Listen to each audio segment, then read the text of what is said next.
Let's have a ball. Assalamualaikum warahmatullahi wabarakatuh. Perkenalkan, nama saya Irma Zaidanur. Di sini saya akan menjelaskan tentang definisi dan konsep perusahaan persekutuan. Baik, perusahaan persekutuan atau partnership adalah bentuk badan usaha yang didirikan oleh dua orang atau lebih dengan tujuan untuk menjalankan suatu usaha bersama dan membagi keuntungan sesuai dengan kesepakatan telah dibuat. Dalam sistem persekutuan, setiap sekutu berhak ikut serta dalam pengambilan keputusan, pengelolaan usaha, dan berbagi keuntungan maupun kerugian berdasarkan perjanjian yang telah disepakati. Dalam perusahaan persekutuan, hubungan antara para sekutu sangat penting karena mereka saling bergantung satu sama lain untuk mencapai tujuan bersama.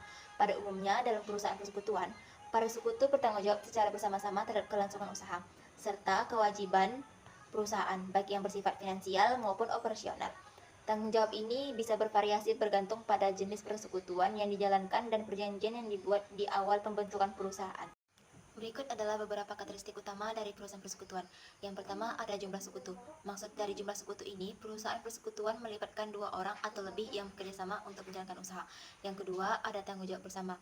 Maksud dalam perusahaan tanggung jawab bersama ini, perusahaan persekutuan, para sekutu umumnya memiliki tanggung jawab yang bersifat tidak terbatas terhadap kewajiban perusahaan kecuali di dalam jenis persekutuan komanditer. Yang ketiga, ada pembagian keuntungan dan kerugian. Maksudnya, keuntungan dan kerugian perusahaan persekutuan biasanya dibagi sesuai dengan perjanjian yang telah disepakati oleh para sekutu, yang umumnya berdasarkan kontribusi modal atau tenaga yang diberikan oleh masing-masing sekutu. Selanjutnya, di pengolahan bersama. Dalam kebanyakan perusahaan persekutuan, semua sekutu terlibat dari pengolahan perusahaan. Namun hal ini bisa berbeda dalam bentuk persekutuan komoditer, di mana hanya sekutu aktif yang menjalankan operasional, sedangkan sekutu pasif hanya berfungsi sebagai pemberi modal. Sifat fleksibel. Perusahaan persekutuan memiliki struktur yang relatif lebih fleksibel dibandingkan dengan perusahaan. Perbedaan hukum hanya para sekutu memiliki kebebasan dalam menetapkan peraturan, pembagian laba, serta pengolahan perusahaan melalui perjanjian yang mereka buat bersama. Baiklah, selanjutnya struktur organisasi pada perusahaan persekutuan. Struktur organisasi dalam perusahaan persekutuan berbeda dengan struktur organisasi pada perusahaan berbeda hukum lain seperti PT Perseroan Terbatas. Pada perusahaan persekutuan tidak ada pembagian jabatan yang formal seperti pada perusahaan besar. Struktur organisasi lebih bersifat fleksibel dan didasarkan pada perjanjian yang telah disepakati bersama oleh para sekutu. Dalam sebuah perusahaan persekutuan, para sekutu biasanya memiliki peran ganda sebagai pemilik dan pengelola. Setiap sekutu bertanggung jawab terhadap kegiatan operasional dan pengolahan perusahaan. Oleh karena itu, penting bagi perusahaan persekutuan untuk memiliki pembagian tugas yang jelas agar setiap sekutu mengetahui perannya dalam organisasi. Baiklah, selanjutnya beberapa komponen utama dalam struktur organisasi perusahaan persekutuan antara lain.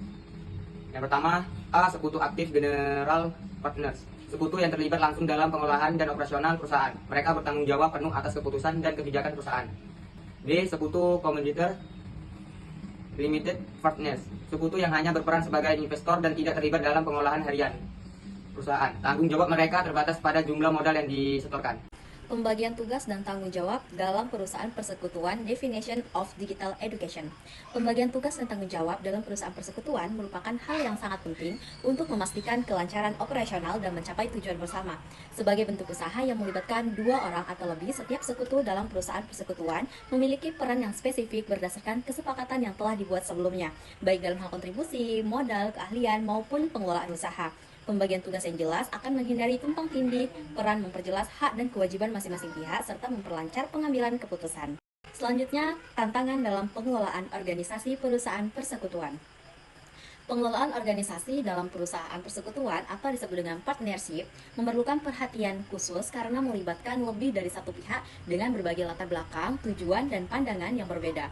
Meskipun perusahaan persekutuan memiliki beberapa keuntungan seperti fleksibilitas dan kemampuan untuk menggabungkan berbagai keahlian dan sejumlah tantangan yang harus dihadapi dalam pengelolaan organisasi tersebut. Tantangan ini bisa berdampak langsung terhadap efisiensi operasional, hubungan antar sekutu, serta keberlangsungan perusahaan. Organisasi dalam mencapai tujuan perusahaan persekutuan. Dalam konteks perusahaan persekutuan, organisasi memiliki peran yang sangat krusial untuk mencapai tujuan yang telah ditetapkan. Organisasi dalam hal ini mengacu pada struktur, pembagian tugas, serta koordinasi yang efektif antara sekutu yang terlibat di dalam perusahaan. Tanpa adanya organisasi yang baik, perusahaan persekutuan bisa kesulitan untuk mengatur sumber daya yang ada, mengambil keputusan yang tepat, menghadapi tantangan operasional, pencapaian tujuan perusahaan bisa terhambat, baik karena ketidakjelasan peran, ketidaksepakatan, atau bahkan konflik internal. Salah satu fungsi utama organisasi dalam perusahaan persekutuan adalah untuk menyusun struktur organisasi yang jelas, pembagian tugas yang efektif antara para sekutu. Pembagian tugas ini memastikan bahwa setiap sekutu memahami perannya, baik dalam hal pengelolaan, operasional, maupun pengambilan keputusan. Dengan pembagian tugas yang jelas, setiap sekutu dapat fokus pada area yang menjadi keahliannya. Sebagai contoh, sekutu yang memiliki pengalaman dalam keuangan bisa berfokus pada pengelolaan anggaran dan laporan keuangan, sementara sekutu yang memiliki keahlian dalam pemasaran bisa bertanggung jawab atas strategi promosi dan hubungan pelanggan. Mengatasi konflik dalam organisasi perusahaan persekutuan. Konflik dalam organisasi perusahaan persekutuan adalah hal yang hampir tak terhindarkan. Meningkatkan bahwa persekutuan melibatkan dari satu sekutu dengan latar belakang, pengalaman, dan pandangan yang berbeda-beda. Pendapatan dan perselisihan yang muncul dalam berbagai bentuk. Konflik ini dapat timbul terkait dengan pembagian keuntungan, peran dan tanggung jawab, pengambilan keputusan, bahkan perbedaan dalam tujuan bisnis jangka panjang. Oleh karena itu, mengatasi konflik dengan cara yang efektif sangatlah penting untuk menjaga kelancaran operasional dan hubungan antara sekutu serta memastikan keberlanjutan dan kesuksesan perusahaan persekutuan. Ada beberapa penyebab konflik yang sering terjadi dalam perusahaan persekutuan, yaitu yang pertama ada perbedaan tujuan visi dan misi, yang kedua ada pembagian keuntungan yang tidak seimbang, yang ketiga itu ada ketidakjelasan dalam pembagian tugas dan tanggung jawab, yang keempat itu ada pembagian keputusan yang tidak efektif, nah yang kelima itu ada perbedaan dalam gaya kepemimpinan, dan yang terakhir itu adalah perubahan dalam keanggotaan atau keterlibatan sekutu. Kesimpulannya adalah, organisasi dalam perusahaan persekutuan memainkan peran yang sangat penting dalam menentukan arahan perusahaan. Organisasi yang baik dalam perusahaan persekutuan sangat penting untuk keberhasilan dan keberlangsungan usaha. Pembagian tugas yang jelas, pengelolaan yang efisien, serta pengambilan keputusan yang adil dan transparan akan mendukung tercapainya tujuan perusahaan.